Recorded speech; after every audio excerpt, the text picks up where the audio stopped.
students, here we are having a new topic on function, that is operations on functions. तो यहाँ पे हम लोग ये सीखेंगे कि हमारे पास अगर कोई गिवन फंक्शन है, एक ओल्ड फंक्शन है, तो उसमें कुछ ऑपरेशंस करके एक नया फंक्शन किस तरीके से जनरेट किया जा सकता है। तो ऐसे बहुत सारे ऑपरेशंस हैं और हम लोग एक एक करके उन सभी ऑपरेशंस को स्टडी करेंगे। तो पहला जो हम लोग यहाँ पे डिस्कस करने जा रहे हैं वो है scalar multiple of a function. So let us discuss about scalar multiple of a function. तो एज यूजुअल हम लोग एक एग्जांपल से स्टार्ट करते हैं। तो लेट अस से हमारे पास एक फंक्शन है which is x to 3x square plus 1 for all x belongs to R। तो हमारे पास एक फंक्शन है जिसको आप कह सकते हैं f of x equal to 3x square plus 1 और यहाँ पे x जो है वो एक रियल नंबर है और हमारा जो फंक्शन है वो एक रियल वैल्यूड फंक्शन है। तो यहाँ पे अभी हम लोग एक सेकेंड फंक्शन की भी बात करते हैं। Let us talk about a function g where gx is equal to twice of 3x square plus 1 and it is also a real valued function where all x belongs to the set of real number। तो यहाँ पे हम लोग clearly एक चीज़ देख सकते हैं कि fx 3x स्क्वायर प्लस 1 है, gx 2 into 3x square plus 1 है। इस चीज़ को हम लोग ऐसे समझ सकते हैं कि हमारा जो g ऑफ x है that is 2 times f of x, यानी कि हमारा जो पुराना फंक्शन f ऑफ x है उसको अगर मैं 2 से मल्टीप्लाई कर देता हूँ तो ये हमें एक नया फंक्शन gx मिल जाता है। यहाँ पे 2 कोई खास स्पेशल इम्पोर्टेंस का चीज़ नहीं है। 2 के जगह पे कोई भी अदर नंबर हो सकता था, कोई भी अदर स्केलर क्वांटिटी हो सकती थी। और यहाँ पे जो हमारा फंक्शन है 3x स्क्वायर प्लस 1 वो भी कुछ स्पेशल नहीं है, इसके जगह पे भी कोई भी हमारे पास एक दूसरा फंक्शन हो सकता था। सो यहाँ पे कहने का मतलब है कि अगर हम लोग किसी नंबर से किसी फंक्शन को मल्टीप्लाई करते हैं तो हमारे पास एक नया फंक्शन आ जाता है।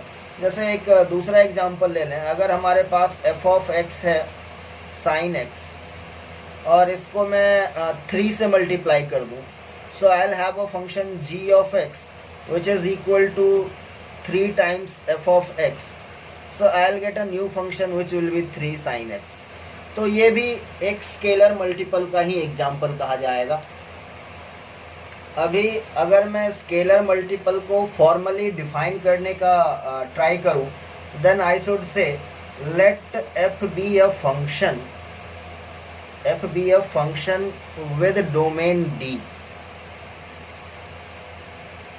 तो हमारे पास कोई एक फंक्शन है और हम लोग उसका डोमेन जानते हैं, सेट d जो है वो उसका डोमेन है। And also I am saying let k be a real number जिसके साथ हमें मल्टीप्लाई करना है अपने ओल्ड फंक्शन को। So k be a real number, then we can say the scalar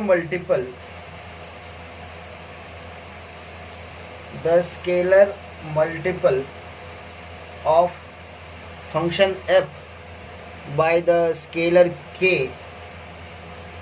is a function with a domain d, यानी कि जो नया फंक्शन आएगा उसका डोमेन अनचेंज रहेगा। So with domain d and it is denoted by kf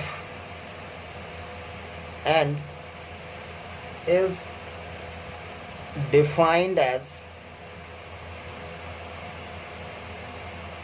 kf of x is equal to k times f of x। तो ये हमारा फॉर्मल डेफिनेशन हो गया। अभी यहाँ पे हम लोग 2 स्पेशल केसेस को डिस्कस करने वाले हैं। First we will talk about case 1 और केस 1 में हम लोग यहाँ पे बात करते हैं कि अगर हमारे पास कोई given function, given any function f है so for any given function f, अगर हमारा स्केलर k जो है वो 0 है, द फंक्शन kf, जो हमें नया फंक्शन kf मिलेगा, is a zero function.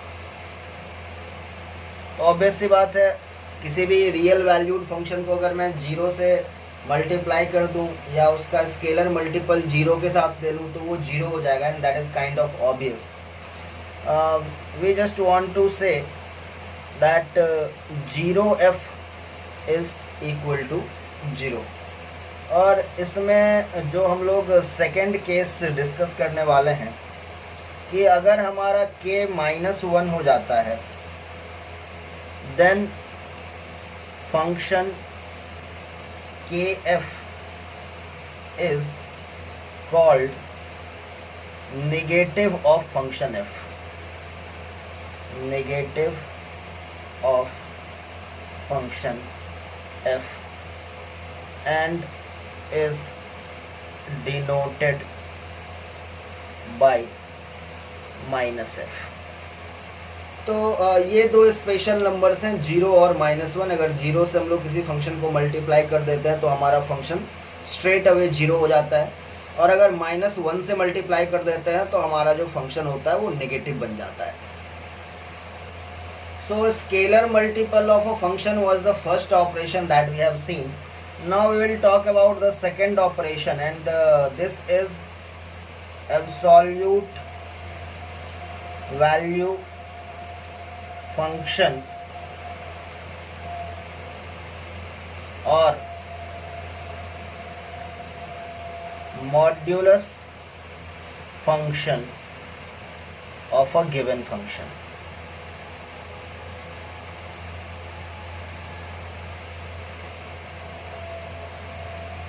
So it is kind of obvious कि ये जो हमारा ऑपरेशन है वो सिंपली क्या है कि हमारे पास जो f(x) है, हम लोग इसको ट्रांसफॉर्म करके f(x) का मॉड लेने वाला है। तो पहले हम लोग इसके फॉर्मल डेफिनेशन की बात कर लेते हैं। तो हम लोग कह सकते हैं let f be a function. हमारे पास f कोई फंक्शन है जिसका डोमेन d है। So let f be a function with domain d, and we now define the absolute value function of f, and we denote it denoted by mod f is defined as mod of f x is equal to mod of fx for all x belongs to D. Now we will discuss two cases. So let us talk about case 1. We are talking for all x belongs to D, for which f of x is non-negative। तो जहाँ कहीं भी हमारा f of x non negative रहेगा या फिर positive रहेगा, वहाँ पे इसका मॉड का जो वैल्यू है वो अनचेंज्ड रहेगा। यानी कि इन जगहों पे जो हमारा मॉड ऑफ fx हो जाएगा that will be same as fx। यानी कि दोनों फंक्शन आइडेंटिकल होंगे, दोनों का ग्राफ भी आइडेंटिकल होगा। But let us talk about case 2। For all x belongs to D, for which f of x is negative.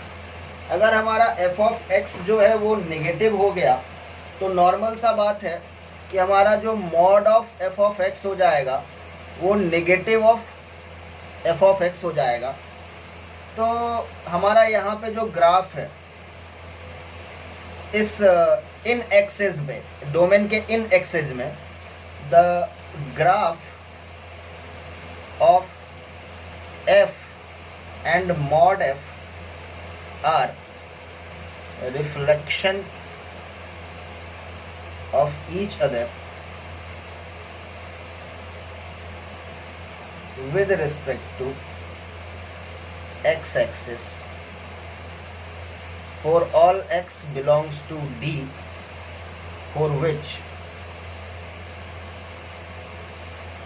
f of x is negative. इस चीज को हम लोग एक एग्जाम्पल से समझने की कोशिश करेंगे यहाँ पे। So here we will consider a function f of x is equal to sin x and mod of fx will become mod of sin x. We will try to understand their graphs. तो late us से this is x, this is f of x, और हमारा जो sin x का graph होगा वो कुछ यूँ चलता जाएगा and it will oscillate between +1 and -1। तो अभी इसके ग्राफ की बात करेंगे तो हम लोग यहाँ पे क्या देख रहे हैं कि 0 से लेकर के पाई तक इन एक्सेस पे हमारा fx पॉजिटिव रहता है, तो हमारा जो मॉड ऑफ sin x का ग्राफ आ जाएगा 0 से पाई तक वो अनचेंज रहेगा। लेट अस से this is the graph of mod of fx and this is x। So 0 to पाई ये ग्राफ हमारा अनचेंज रहेगा, बिल्कुल sin x की तरह ही रहेगा। लेकिन इसके बाद हम लोग क्या देख रहे हैं कि पाई से लेकर के 2 पाई तक जो हमारा ग्राफ है उसके लिए fx नेगेटिव है, हमारा जो वैल्यू आ रहा है fx का वो नेगेटिव आ रहा है। तो जब नेगेटिव आएगा तो इसका मॉड लेंगे तो वो पॉजिटिव आ जाएगा। कहने का मतलब है कि ये जो ग्राफ है वो x एक्सिस के अबाउट इसका रिफ्लेक्शन ले लेंगे, वही ग्राफ हमारा मॉड ऑफ fx का आ जाएगा। यानी कि 0 से पाई तक और पाई से 2 पाई तक ये ग्राफ हमें ऐसा दिखेगा। फिर जब हम लोग 2 पाई से 3 पाई देख रहे हैं, इन एक्सेस पे हमारा जो fx है वो फिर से पॉजिटिव है, तो ये अनचेंज रहेगा। तो हमारा जो मॉड ऑफ sin x का ग्राफ है वो हमें कुछ ऐसा दिखने वाला है। जहाँ पे हमारा fx पॉजिटिव है वहाँ पे ये अनचेंज्ड है, जहाँ पे ये पॉजिटिव है यहाँ पे ये अनचेंज्ड है, और जहाँ पे ये नेगेटिव हो रहा है वहाँ पे हमें क्या करना है, अपने ग्राफ का x एक्सिस के अबाउट एक मिरर इमेज देख लेना है और वही मिरर इमेज हमें मॉड ऑफ fx के ग्राफ में लगा देना है। सो नाउ अब तक हम लोग 2 ऑपरेशंस देख चुके हैं, एक scalar multiple of a function और दूसरा absolute value of a function. इन दोनों ऑपरेशंस में बस एक ही फंक्शन इन्वॉल्व था, लेकिन अभी हम लोग जो बात करने वाले हैं वो बात करने वाले हैं sum, difference, product and quotient की। So sum, difference, product and quotient of 2 function. तो नेसेसरली हमें 2 फंक्शन की जरूरत पड़ेगी ऑफ 2 फंक्शंस। तो इन दोनों फंक्शन का ये ऑपरेशन होने वाला है और इसको हम लोग बहुत ही ध्यान से देखेंगे। इसमें जो सबसे इम्पोर्टेंट चीज़ है जिसको मैं डबल स्टार या ट्रिपल स्टार दे के लिख रहा हूँ, इससे पहले कि हम लोग किसी 2 फंक्शन का सम लें, डिफरेंस लें, प्रोडक्ट करें या कोसेंट करें, we will have to ensure कि दोनों का डोमेन सेम है। कहने का मतलब है if 2 functions f and g are having same domain, तो पहले हम लोग इस चीज को इंश्योर कर लेंगे कि जिन 2 फंक्शन का सम, डिफरेंस, प्रोडक्ट या कोसेंट ले रहे हैं उनका जो डोमेन है वो नेसेसरीली सेम है या नहीं। और अगर सेम है तो फिर हम लोग अपना जो ऑपरेशन है वो परफॉर्म कर सकते हैं। फॉर एग्जांपल पहला तो हम लोग सम को डिफाइन करेंगे। s of x which is f plus g of x, and it is simply defined as f of x plus g of x. जैसे एग्जाम्पल के लिए ले लेते हैं, अगर हमारे पास f of x है एक्स स्क्वायर और g ऑफ x है एक्स क्यूब, हम लोग यहाँ पे बिल्कुल अश्योर्ड हैं कि दोनों ही फंक्शन का जो डोमेन है वो बिल्कुल सेम है, इसका दोनों का जो डोमेन है वो रियल नंबर है। अभी हम लोग यहाँ पे सम फंक्शन या सम ऑपरेशन परफॉर्म करें s of x which is f plus g of x, तो ये हो जाएगा f of x plus g of x। f of x की वैल्यू x स्क्वायर है प्लस g ऑफ x की वैल्यू x क्यूब है, तो हमारा जो नया फंक्शन आया है s ऑफ x वो x square plus x cube हो गया है। नेक्स्ट हम लोग अब बात कर लेते हैं डिफरेंस की, तो दो फंक्शन है उसके डिफरेंस की बात करेंगे, और डिफरेंस के लिए मैं d का सिंबल यूज कर रहा हूँ। तो d of x which is f minus g, difference of two function f minus g of x which will be defined as f of x minus g of x। अभी हम लोग फिर से example से ही देखेंगे कि सेम f of x हमारे पास x square है, g of x हमारे पास x क्यूब है, तो difference of x that is f minus g of x, it will be defined as f of x minus g of x, और ये equal हो जाएगा x square minus x cube के। So that was about difference of two function. अभी हम लोग product of two functions की बात कर लेते हैं। लेट अस से c, प्रोडक्ट के लिए मैं p यूज कर रहा हूँ, सो p of x which is f into g of x, और इसका जो डेफिनेशन है वो बिल्कुल क्लियर है, f of x into G of x होगा। हम लोग अगर एग्जाम्पल के हिसाब से देखें तो हमारे पास f ऑफ x आ रहा है एक्स स्क्वायर और g ऑफ x है हमारे पास एक्स क्यूब, तो ये जो हमारे पास प्रोडक्ट p ऑफ x आ रहा है वो x के पावर 5 आ जाएगा। इसी सीक्वेंस में जो नेक्स्ट ऑपरेशन है वो कोसेंट का हो सकता है। So let us define the quotient, that is f by g of x, and it will be defined as f of x by g of x। तो बाद बाकी के ऑपरेशन में तो हमें बस एक ही बात का ध्यान रखना है कि f और g दोनों ही फंक्शन का जो डोमेन है वो सेम होना चाहिए, बट यहाँ पे एक एडिशनल केयर भी हमें रखना पड़ेगा। सो लेट अस से कि in case g of x का जो वैल्यू है वो 0 आ जाता है for some x which lies in domain, यानी कि डोमेन में ही कुछ x ऐसे हैं जिसके लिए gx का जो वैल्यू है वो 0 हो जाता है, तो ऐसे केस में हम लोग फिर कोसेंट को डिफाइन नहीं कर पाएंगे, डिनोमिनेटर में तो 0 नहीं चाहिए, तो उससे बचने के लिए हम लोग ऐसे एलिमेंट्स को अपने डोमेन के सेट से रिमूव करेंगे। तो what we can do, we can consider the set, let us say D star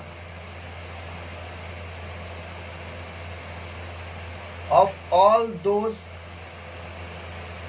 values of x for which gx is not equal to 0, and then we can define quotient operation of two function f by g of x on D star.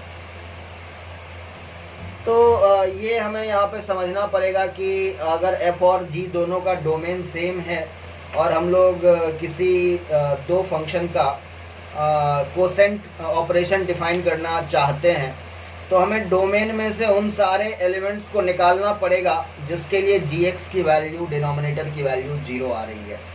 जैसे हमने जो यहाँ पे example लिया था x square और x cube का, तो उसी के हिसाब से अगर देखें F of G, F by G of x, that is F of x by G of x, that is x square by x cube. तो ऑब्वियस सी बात है कि हमारा जो डोमेन है that is x belongs to real number, हमारा जो डोमेन है वो और कुछ नहीं रियल नंबर है। बट हम लोग जीरो को नहीं रख सकते हैं, because at x equal to zero G x will become zero. तो जी एक्स को तो जीरो नहीं रखना है, तो हमें इस बार जो अपना डोमेन रीडिफाइन करना पड़ेगा to establish the quotient operation F by G of x. तो इसके लिए हम लोग बोलेंगे कि ये डिफाइन किया जाएगा डी स्टार पे, and that D star will be the real number set excluding a singleton set of zero. R में से अगर हम लोग जीरो को हटा देंगे तो वो वाला सेट हमारा इस फंक्शन के लिए या इस ऑपरेशन के लिए फिर वैलिड हो जाएगा।